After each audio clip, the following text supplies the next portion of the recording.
क्या आपने कभी सोचा है, जब किसी इंसान की देह अग्नि के हवाले की जाती है, उस पल असल में होता क्या है?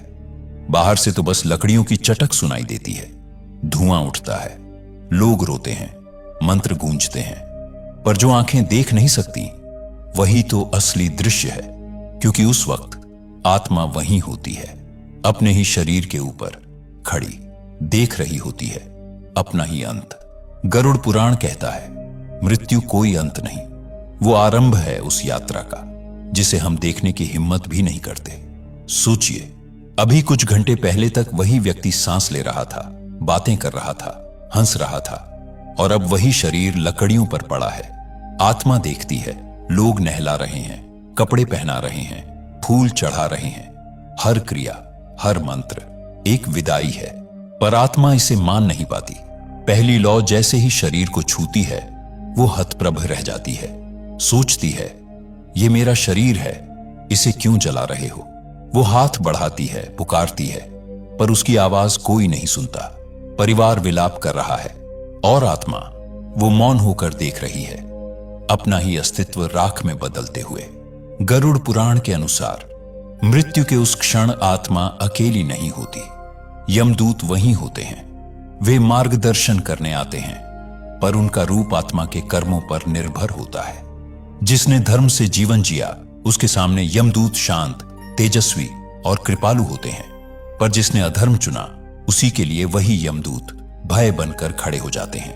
अब कल्पना कीजिए, चारों ओर धुआं है, रोने की आवाजें हैं, और बीच में आत्मा खड़ी है, अदृश्य, निराश, भयभीत।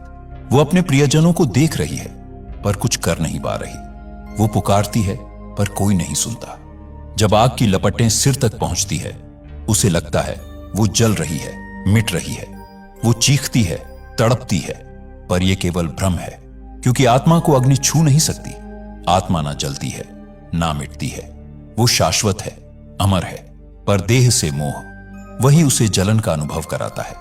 वही भ्रम, वही पीड़ा, यही है वह रहस्य जिसे गरुड़ पुराण मृत्यु का सबसे गूढ़ क्षण कहता है, जहां देह खत्म होती है पर आत्मा अपनी खोज शुरू करती है।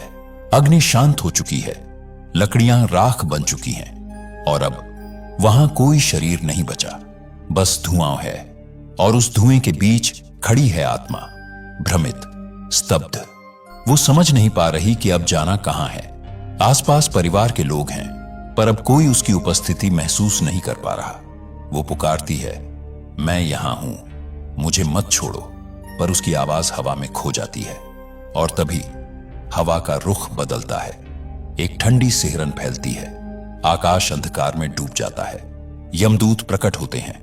गरुड़ पुराण उन्हें कृष्णवर्ण, विशालकाय, तेजस्वी और भीषण बताता है। उनकी आंखें अंगारों जैसी, हाथों में पाश और दृष्टि भेदती हुई। पर यह दृश्य हर आत्मा के लिए एक जैसा नहीं होता। जो धर्ममय रहा हो, उसके लिए वही यमदूत शांत साधु समान दिखाई देते हैं। उनके चेहरे पर करुणा होती है, आवाज में दया। पर जिसने अधर्म जिया, उसके लिए वही स्वरूप भय का रूप ले लेता है।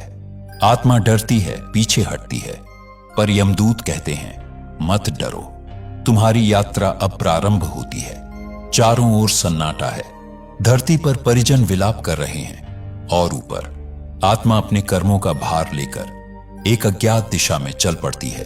वो देखती है, नीचे उसका घर है, उसका परिवार है, पर अब उसके लिए सब एक स्मृति बन चुके हैं। हर कदम पर एक सवाल उसके भीतर उठता है, अब क्या होगा? मुझे कहां ले जाया जा रहा है? गरुड़ पुराण कहता है, यह वही क्षण है जब आत्मा अपने किए हर कर्म को देखने लगती है।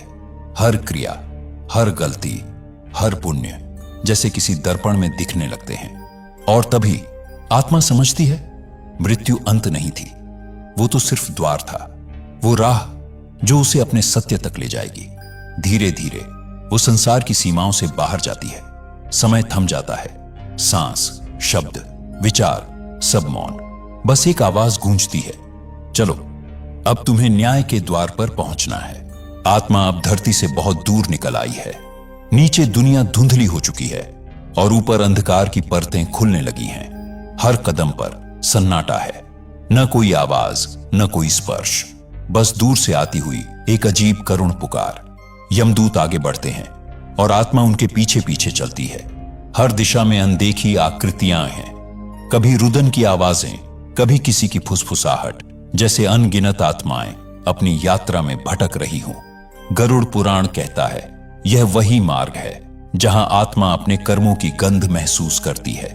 पुण्य की सुगंध उसे हल्का बनाती है, पाप की दुर्गंध उसे भारी। धीरे धीरे रास्ता बदलता है। अब सामने एक विशाल नदी दिखाई देती है, वैतरिणी, काली, गहरी, भयावह। उसका जल जल नहीं, जैसे उबलता हुआ पाप हो। लहरों के बीच लाशें तैरती हैं और नदी के किनारे अनगिनत आत्माएं खड़ी हैं, कांपती हुई, डरती हुई, क्योंकि सब जानती हैं यह नदी पार करनी ही पड़ेगी। यमदूत कहते हैं यही है वैतरिणी, कर्मों की नदी। जिसने जीवन में दान, सदाचार और सत्य जिया, उसके लिए यह जल ठंडा और शांत बन जाता है। पर जिसने अधर्म जिया, उसके लिए यही जल अग्नि बन जाता है।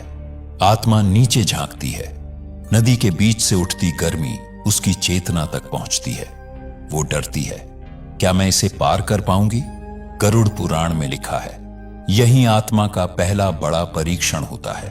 वह अपने कर्मों के सहारे ही पार जा सकती है। कुछ आत्माएं पुकारती हैं, हमें कोई बचा लो।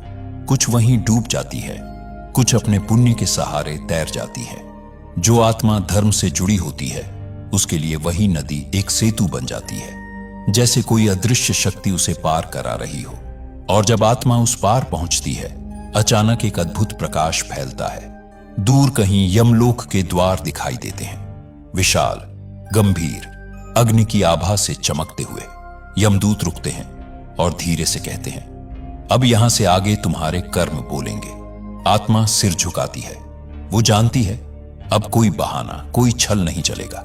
जो बीज उसने जीवन में बोए थे, अब उन्हीं का फल सामने आने वाला है।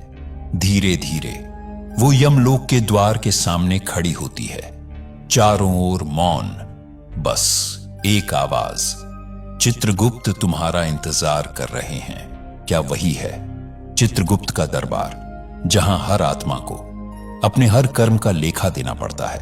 हर कदम पर एक सन्नाटा है, न कोई आवाज, न कोई स्पर्श, बस दूर से आती हुई एक अजीब करुण पुकार। यमदूत आगे बढ़ते हैं और आत्मा उनके पीछे पीछे चलती है। हर दिशा में अनदेखी शक्तियां हैं, जिनकी उपस्थिति बस महसूस की जा सकती है, देखी नहीं। वातावरण में एक अनकहा भय है, जैसे समय खुद थम गया हो। और तभी दूर कहीं से आती है एक गूंज, गंभीर, भारी, दिव्य। वो आवाज कहती है अब लौटना संभव नहीं, अब जो होगा वही सत्य कहलाएगा। आत्मा ठहर जाती है। चारों ओर अंधकार है, पर उस अंधकार में भी एक रोशनी की रेखा झिलमिलाती है। क्या वो न्याय का द्वार है या कर्मों की सीमा, जहां सब कुछ उजागर हो जाएगा? कोई नहीं जानता। बस इतना तय है, यह यात्रा अब मृत्यु की नहीं रही, यह यात्रा अब सत्य की ओर है। अगर यह अनुभव तुम्हें भीतर तक छू गया, तो रुक जाओ एक पल के लिए और सोचो, अगर आज सब खत्म हो जाए, तो क्या तुम्हारी आत्मा तैयार है इस राह पर चलने के लिए?